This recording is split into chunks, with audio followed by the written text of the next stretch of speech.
नमस्कार प्रिय दर्शकों, मैं हूं जोशी आशीष और आप देखना शुरू कर चुके हैं द रुद्रा एस्ट्रोलॉजी। आज हम दाम्पत्य जीवन को मधुरता से जो कटुता के ओर ले जाता है, ऐसा एक योग है मंगल दोष, मांगलिक योग, उसकी चर्चा करने वाले हैं। क्योंकि कई सारी कुंडलियों में ऐसा देखा गया है कि अगर एक की कुंडली में मंगल दोष हो और दूसरे की कुंडली में अगर मंगल दोष न हो तो या फिर उनका रिश्ता टूट जाता है या फिर अगर विवाह टिकता भी है तो बहुत ही मनमुटाव बने रहते हैं और दाम्पत्य जीवन है वह संपूर्ण विस्मय हो जाता है।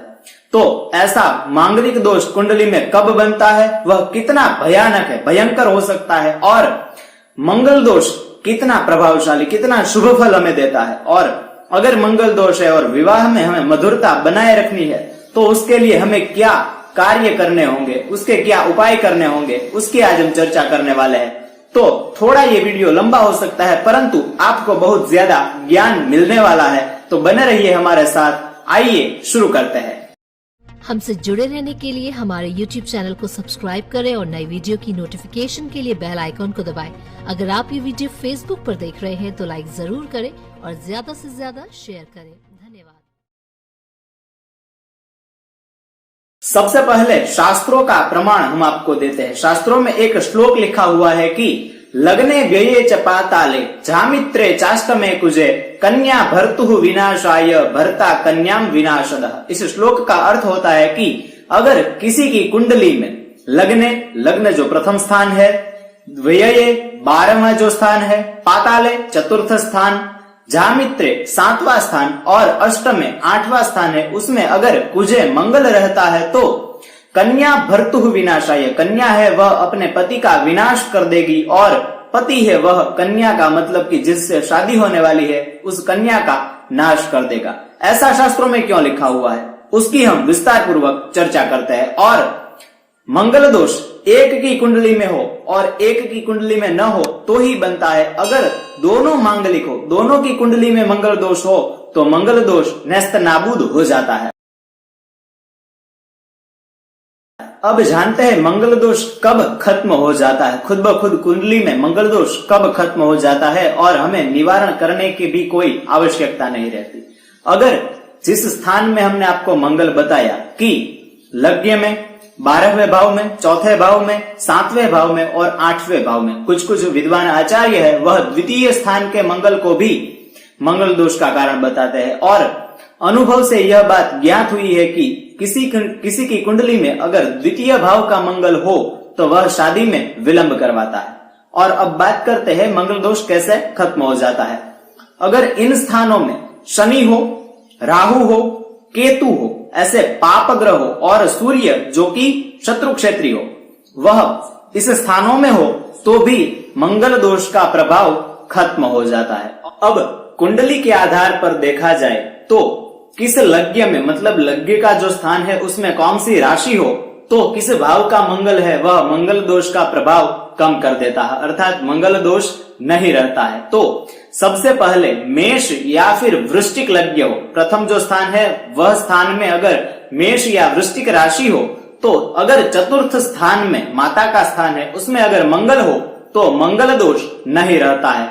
दूसरी बात बताते हैं वृषभ या फिर तुला राशि हो तो 12वें भाव का मंगल है वह मंगल दोष का प्रभाव खत्म कर देता है। और कन्या या फिर मिथुन राशि हो तो द्वितीय भाव में मंगल दोष नहीं रहता है, द्वितीय भाव में अगर मंगल हो तो मंगल दोष नहीं रहता है। और मकर या फिर कुंभ राशि हो तो सप्तम भुवन में अगर मंगल हो तो मंगल दोष का प्रभाव खत्म हो जाता है। और धनु या फिर मीन राशि लग्न में हो और मंगल 8वें स्थान में हो तो मंगल दोष का प्रभाव खुद ब खुद खत्म हो जाता है।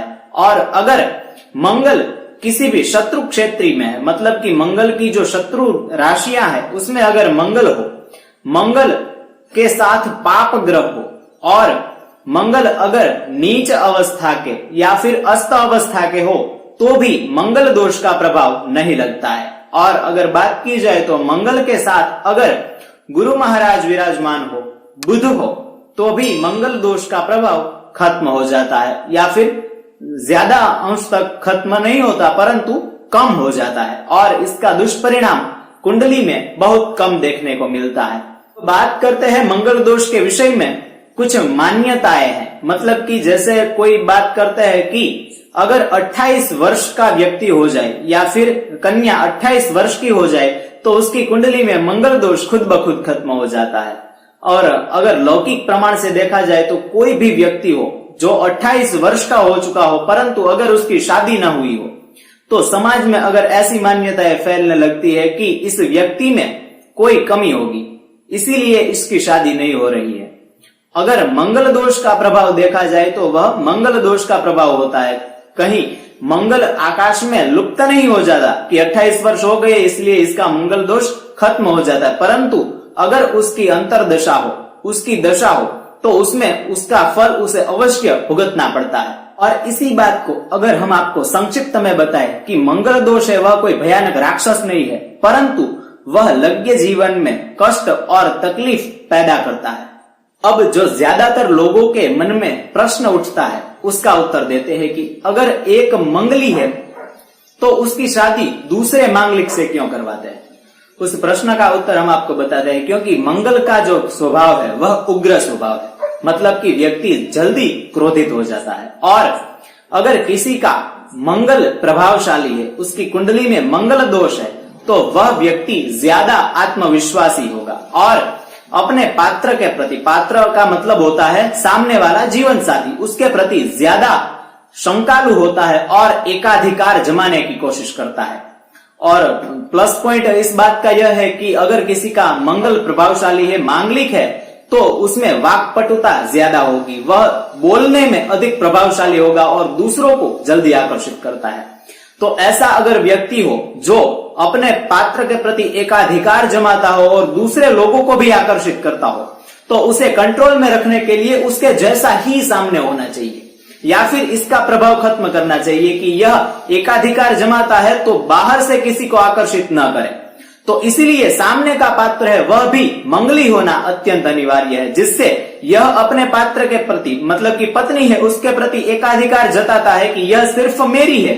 तो सामने पत्नी भी ऐसी ही होनी चाहिए जो अपने पति के प्रति एकाधिकार जताए कि आप भी सिर्फ मेरे हैं, आप भी बाहर ज्यादा आकर्षित न हो। और ज्यादातर अगर किसी का मंगल अति प्रभावशाली हो और कुछ स्थानों में विराजमान हो, अगर खराब स्थानों में मंगल विराजित हो, मतलब कि 6वें भाव में, 8वें भाव में और 12वें भाव में पाप ग्रहों से दृष्ट हो, तो वह व्यक्ति व्यभिचारी होता है।